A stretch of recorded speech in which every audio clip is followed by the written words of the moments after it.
আজকে আমরা ডিসকাস করব ডেটার এবং ক্রেডিটার কি আর এদের সাথে রিলেটেড বিভিন্ন প্রভিশনসের ব্যাপারে।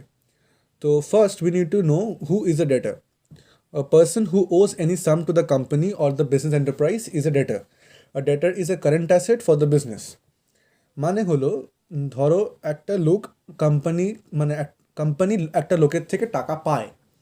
সাপোজ একটা কোম্পানি বা একটা বিজনেস এন্টারপ্রাইজ টায়ার বিক্রি করে, এবার সেই বিজনেস অন্য কোনো কোম্পানিকে বা অন্য কোনো লোককে টায়ার বিক্রি করেছে, কিন্তু লোকটা বা কোম্পানিটা তাকে তৎক্ষণাৎ ইনস্ট্যান্টলি ক্যাশ পেমেন্ট করেনি, বা সে হয়তো পরে ক্যাশ পেমেন্ট করবে বা সে হয়তো ইনস্টলমেন্টে দেবে টাকাটা, তখন সে দেয়নি। তখন এটাকে বলা হয় বিক্রিটা হয়েছে ক্রেডিট টার্মসে। বিক্রিটা হচ্ছে ক্রেডিট টার্মসে, আর যাকে বিক্রিটা করা হয়েছে, যে আমাকে পরে টাকা ফেরত দেবে, সে হচ্ছে ডেটার। এবার ডেটার একটা কারেন্ট অ্যাসেট কেন?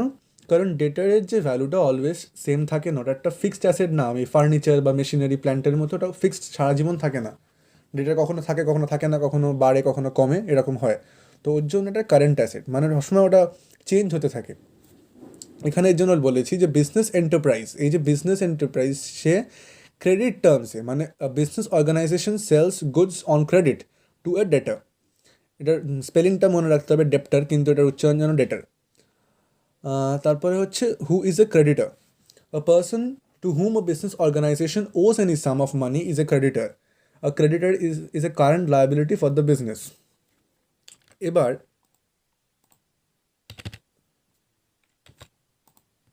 ক্রেডিটার হচ্ছে কারেন্ট লায়াবিলিটি, মানে ক্রেডিটার সবসময় একভাবে থাকে না। ক্যাপিটাল যেমন একটা লায়াবিলিটি সবসময় থেকে থাকছে আমার কোম্পানির কাছে, ক্রেডিটার কারেন্ট লায়াবিলিটি কখনো বাড়ছে বা কখনো, মানে কখনো লোকদেরকে ফেরত দিয়ে দিচ্ছি টাকাটা।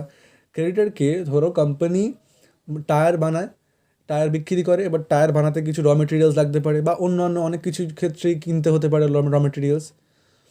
তো তখন সে যার থেকে কিনছে তাকে তখন ইনস্ট্যান্টলি ক্যাশ পেমেন্ট করলো না, সে বিজনেস এন্টারপ্রাইজ বলেছে পরে টাকাটা ফেরত দিয়ে দেবো। মানে আমি যদি একটা বিজনেস করি, আমি অন্য একটা বিজনেস থেকে কিছু জিনিসপত্র কিনলাম যেটাকে আমি বিক্রি করব, আর আমি বললাম যে এটা আমি পরে টাকাটা দিয়ে দেবো, তখন সে আমার জন্য একটা লায়াবিলিটি, কারণ পরে তাকে টাকাটা পেমেন্ট করতে হবে, তাই তাকে বলা হবে ক্রেডিটার। বা তার থেকে যখন আমি গুডসগুলো কিনছি, তার থেকে আমি গুডসগুলো ক্রেডিটে কিনছি, তার জন্য সে হচ্ছে ক্রেডিটার। ওর জন্য লিখলাম business organisation buys goods on credit from a creditor. এটা ক্রেডিটার, এই বিজনেস এন্টারপ্রাইজ, এই ক্রেডিটারের থেকে বিজনেস এন্টারপ্রাইজ ক্রেডিটে গুডস কেনে, মানে টাকা তখন পেমেন্ট করে না। এবার হচ্ছে what is provision for doubtful debts বা provision for bad dates.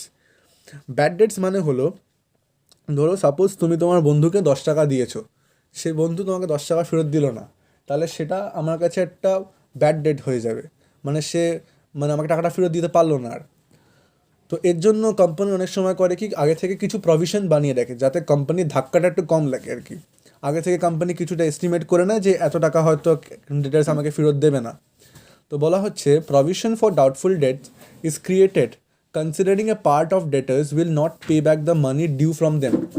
If any bad debt occurs in future then it needs to be adjusted from this provision.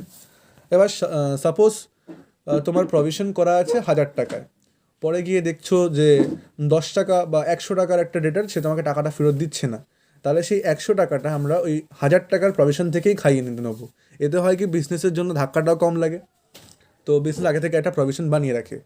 এটার অ্যাকাউন্টিং ট্রিটমেন্ট হচ্ছে ব্যালেন্স শিটে ডেটার্সে ব্যালেন্স থেকে এই যে প্রভিশন ফর ব্যাড ডেটস বা provision for doubtful ডেটসটা minus করে দেবো আমরা। তারপর হচ্ছে প্রভিশন ফর ডিসকাউন্ট অন ডেটার্স। এটা ইন্টারেস্টিং। ডিসকাউন্ট অন ডেটার্স কিন্তু সব অঙ্কতে থাকে না, কয়েকটা অঙ্কতে বলে দেয় যে provision for discount on debtors maintain করতে হবে, একটা পার্সেন্টেজ বলে দেবে ওরা। তো প্রভিশন ফর ডিসকাউন্ট অন ডেটার্সটা কিন্তু ডাইরেক্টলি আমরা ডেটার্সের ব্যালেন্স থেকে মাইনাস করবো না। প্রথমে আমাদেরকে ডেটার্সের অঙ্কতে বলে দেওয়া থাকবে যে একটা প্রভিশন ফর ব্যাড ডেটসও বানাতে হবে। সো ডেটার্সের ব্যালেন্স থেকে ফার্স্টে আমরা প্রভিশন ফর ব্যাড ডেটসটা মাইনাস করব, তারপরে যে অ্যামাউন্টটা পড়ে থাকবে সেখান থেকে আমরা প্রভিশন ফর ডিসকাউন্ট ডেটার্সটা বের করব। সাপোজ বলে দেওয়া আছে 100 টাকার 10% আমাদেরকে প্রভিশন ফর ব্যাড ডেটস রাখতে হবে, আর আরও 10% রাখতে হবে প্রভিশন ফর ডিসকাউন্ট ডেটার্স। তার মানে ফার্স্টে আমরা 100 টাকা 10% বার করবো, যেটা 10 টাকা হয়, সেটাকে মাইনাস করব। মাইনাস করলে মানে 10 টাকা হচ্ছে আমার প্রভিশন ফর ডিসকাউন্ট অন ডেটার্স বা প্রভিশন ফর ব্যাড ডেটস, সেটাকে ফার্স্টে আমরা মাইনাস করবো। মাইনাস করলে ডেটার্সের ব্যালেন্সটা হয়ে যাচ্ছে 90 টাকা। এবার এই 90 টাকার ওপর 10% দিয়ে তারপরে সেটা যেটা বেরোচ্ছে সেটা আমরা as a provision for discount on debtors treat করবো, সেটাকেও তারপরে মাইনাস করবো।